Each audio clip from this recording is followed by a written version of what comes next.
আমারও কইছে ওরে ফোন পাইছি আমি ওরে ফোন পাইছি কিনা এটা যাচাই করেন হে আবার আপনি করেন আমরা সাংবাদিক নাইলে এই দেশের মন্ত্রী নাইলে এমপি।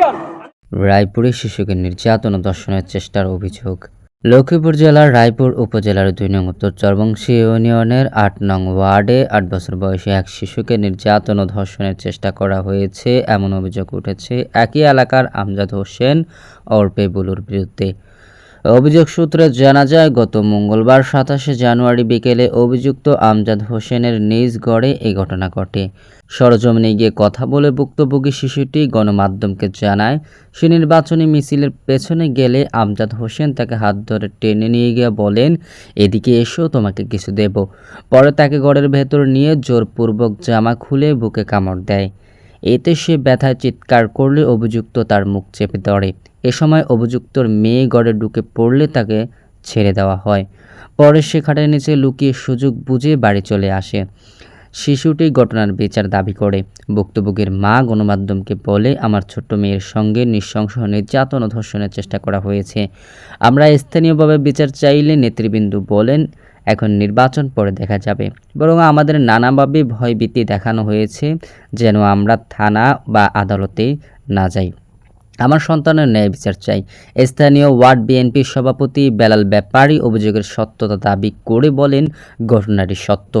আগেও অভিযুক্ত ব্যক্তি একাধিক মেয়েকে যৌন হয়রানি করেছে। তখন আওয়ামী লীগ ক্ষমতায় থাকায় এবং অভিযুক্ত দলীয় পরিচয়ের কারণে চেয়ারম্যান তাকে রক্ষা করেছে। এখন নির্বাচন সামনে থাকায় আমরা কার্যকর ব্যবস্থা নিতে পারছি না। শিশুটির উপযুক্ত বিচার নিশ্চিত করা জরুরি। ঘটনা 100-100 সত্য। 100-100 সত্য। পিছনে অনেক আরো কয়েকটা রেকর্ড আছে। ওই পিছনে হালির লোক এরকম করে বাচ্চা হয়েছে। হেই মাইয়াটারে ওর বাড়ির কাছে ওর ভাবে অনেক যুগ লড়াই করে দিয়ে অভিযোগ প্রসঙ্গে অভিযুক্ত আমজাদ হোসেন বুলু গণমাধ্যমকে বলে, আমি একটি বিষয় নিয়ে তাকে মারধর করেছি, এটা সত্য। তবে ধর্ষণের অভিযোগ মিথ্যা। আপনারা সাংবাদিক হন, এমপি বা মন্ত্রী হন, যা ইচ্ছে করেন, যে কোনো শাস্তি হলে আমি মেনে নেব। পরে আমজাদ হোসেন নিউজ না করার জন্য সাংবাদিকদের ২,০০০ টাকা দিয়ে অনুরোধ করেন।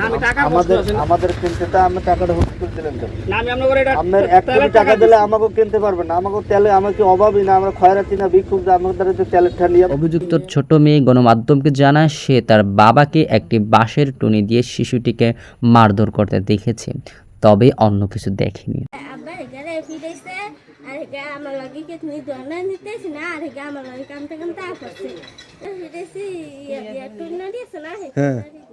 রায়পুরে দর্শন প্রতিরোধ মঞ্চের নেতারা সরেজমিনে গিয়ে দর্শন চেষ্টার আলামত পেয়েছে বলে গণমাধ্যমকে জানিয়েছেন।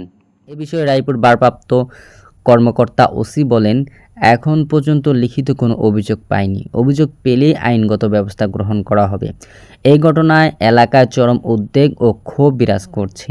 সচেতন মহল অবিলম্বে শিশুটির নিরাপত্তা নিশ্চিত করে নিরপেক্ষ তদন্ত ও দোষীদের দৃষ্টান্তমূলক শাস্তির দাবি জানিয়েছেন।